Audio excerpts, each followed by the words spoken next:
ನೋಡಿ ನಿಮಗೆ ಇವತ್ತು ಪುಳಿಯೋಗರೆ ಪೌಡರ್ ಮಾಡೋದು ತೋರಿಸ್ತೀನಿ. ಫಸ್ಟು ಬಾಣಲಿ ಇಟ್ಟಿದ್ದೀನಿ ಬಿಸಿಗೆ, ಎಲ್ಲ ಹುರ್ಕೊಬೇಕು. ಫಸ್ಟು ನೋಡಿ ಜೀರಿಗೆ ನಾವು ಯಾವ ಕಪ್ಪು ಮೆಜರ್ಮೆಂಟ್ ತೊಗೊತೀವೋ ಆ ಕಪ್ಪಲ್ಲಿ ನಾನು ಅರ್ಧ ಕಪ್ ತೊಗೊಂಡಿದ್ದೀನಿ ಜೀರಿಗೆ. ಇದು ಫ್ರೈ ಮಾಡ್ಕೊಳ್ಳೋಣ. ನಾವು ಯಾವ ಕಪ್ ತೊಗೊಂಡಿರ್ತೀವೋ ಅದರಲ್ಲೇ ಎಷ್ಟೆಷ್ಟು ಬೇಕು ಅಂತ ನಾವು ಮೆಜರ್ ಮಾಡಿ ತೊಗೊಬೇಕು. ನಿಧಾನವಾಗಿ ಇದು ಹುರ್ಕೊಬೇಕು.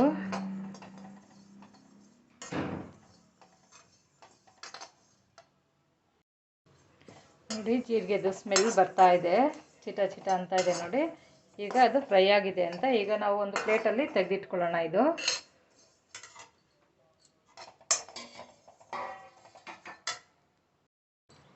ನೋಡಿ. ಮತ್ತು ಮೆಣಸು ನಾನು ಯಾವ ಕಪ್ಪಲ್ಲಿ ತೊಗೊಂಡಿದ್ದೀನೋ ಅದರಲ್ಲಿ 1/4 ಕಪ್ಪಷ್ಟು ಮೆಣಸು, ಅದು ಅರ್ಧ ಕಪ್ಪು, ಇದು 1/4 ಕಪ್ಪಷ್ಟು ಮೆಣಸು.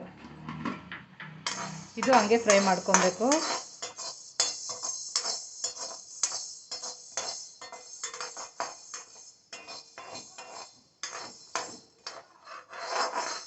ನೋಡಿ ಫ್ರೈ ಆಗಿದೆ, ಸ್ಮೆಲ್ ಬರ್ತಾ ಇದೆ ಮತ್ತು ಚಿಟ ಚಿಟ ಅಂತ ಇದೆ ನೋಡಿ. ಆಗಿದೆ. ಈಗ ಇದು ತೆಗೆದುಬಿಡೋಣ, ಇಲ್ಲಾಂದರೆ ಸೀದೋಗ್ಬಿಡುತ್ತೆ ಇದು. ಅದೇ ಕಪ್ಪಲ್ಲಿ 1/4 ಕಪ್ಪಷ್ಟು ಸಾಸಿವೆ ತೊಗೊಂಡಿದ್ದೀನಿ ನೋಡಿ, ಅದು ಫ್ರೈ ಮಾಡ್ಕೊಳ್ಳೋಣ.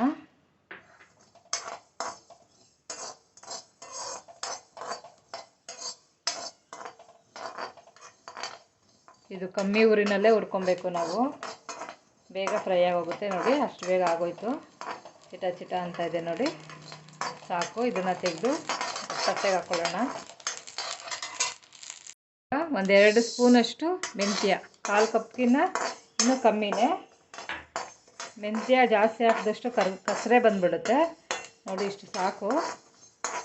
ಇದನ್ನು ಚೆನ್ನಾಗಿ ಫ್ರೈ ಮಾಡ್ಕೊಳ್ಳೋಣ. ಇದು ತುಂಬಾ ಫ್ರೈ ಆಗೋಗ್ಬಿಟ್ರೆ ಕಸರೆ ಬರುತ್ತೆ ಇದು.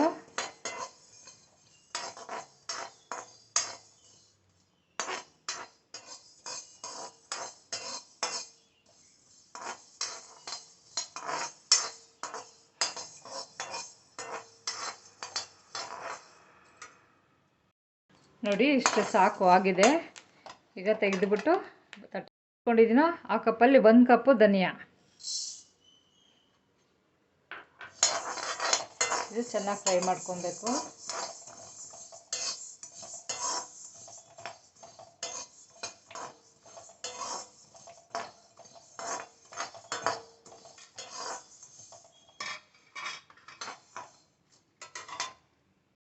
ನೋಡಿ ಧನಿಯಾನು ಫ್ರೈ ಆಗಿದೆ. ಇದನ್ನು ತೆಗೆದುಬಿಟ್ಟು ಪ್ಲೇಟ್ಗೆ ಹಾಕ್ಕೊಳ್ಳೋಣ.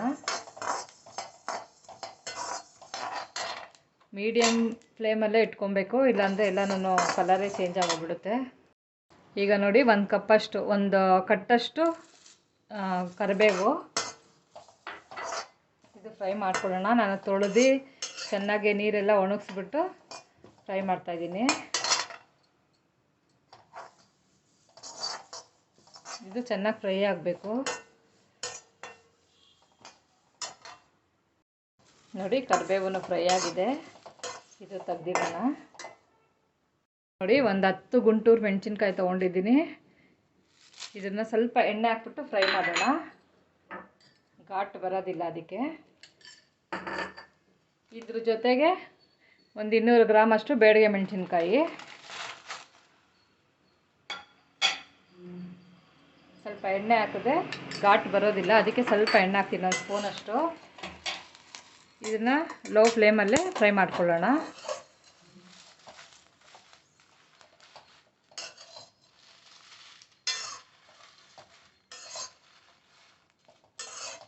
ಖಾರ ಏನು ಬೇಡ ಅಂತಂದರೆ ಬೇಡಿಗೆ ಮೆಣಸಿನ್ಕಾಯಿ ಸಾಕು, ಅದು ತುಂಬ ಹಿಡಿಯುತ್ತೆ ಮತ್ತು ಖಾರನೇ ಇರೋದಿಲ್ಲ. ಅದಕ್ಕೆ ನಾನು ಚೂರು ಖಾರ ಇರಲಿ ಅಂತ ಖಾರದ್ದು ಹಾಕಿದ್ದೀನಿ. ಇದು ಅಯ್ಯಂಗಾರಿಸ್ ಮಾಡೋ ಪುಳಿಯೋಗರೆ ಪೌಡರ್. ಇದು ತುಂಬ ಚೆನ್ನಾಗಿರುತ್ತೆ, ಮಾಡಿ ನೋಡಿ. ಪುಡಿ ಮಾಡಿದ್ಮೇಲೆ ಒಂದು ದಿವಸ ಪುಳಿಯೋಗರೆ ಗೊಜ್ಜು ಯಾವ ಥರ ಮಾಡೋದು ಅನ್ನೋದನ್ನು ನಿಮಗೆ ತೋರಿಸ್ತೀನಿ.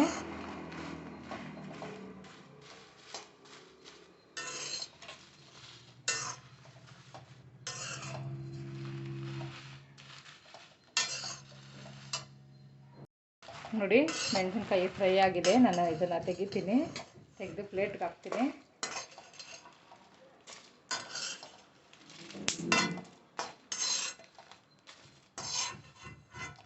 ನಿಮ್ಗೇನಾದರೂ ಕಲರ್ ಕಮ್ಮಿ ಇತ್ತು ಅಂದರೆ ನೀವು ಬೇಕಾದರೆ ಪುಳಿಯೋಗರೆ ಮಾಡುವಾಗ ಸ್ವಲ್ಪ ಬೇಡಿಗೆ ಮೆಣಸಿನ್ಕಾಯಿ ಪೌಡರ್ ಹಾಕ್ಕೊಬೋದು, ಕಲರ್ ಬೇಕು ಅಂದರೆ.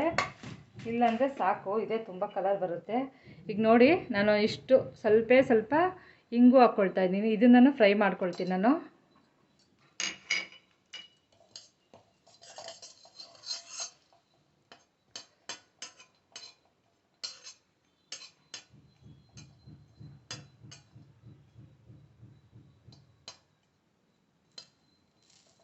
ನೋಡಿ ಸಾಕು, ತೆಗಿತೀನಿ. ಇದು ಬಿಸಿ ಆರಿದ್ಮೇಲೆ ನಾವು ಪೌಡರ್ ಮಾಡೋಣ.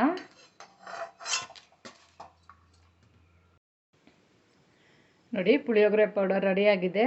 ನಾನು ಮಿಕ್ಸಿಗೆ ಹಾಕಿ ಪುಡಿ ಮಾಡಿಟ್ಟಿದ್ದೀನಿ. ಈ ಥರ ಬರುತ್ತೆ. ನಾನು ಇನ್ನೊಂದು ದಿವಸ ಗೊಜ್ಜು ಹೆಂಗೆ ಮಾಡೋದು ಅಂತ ತೋರಿಸ್ತೀನಿ ನಿಮಗೆ.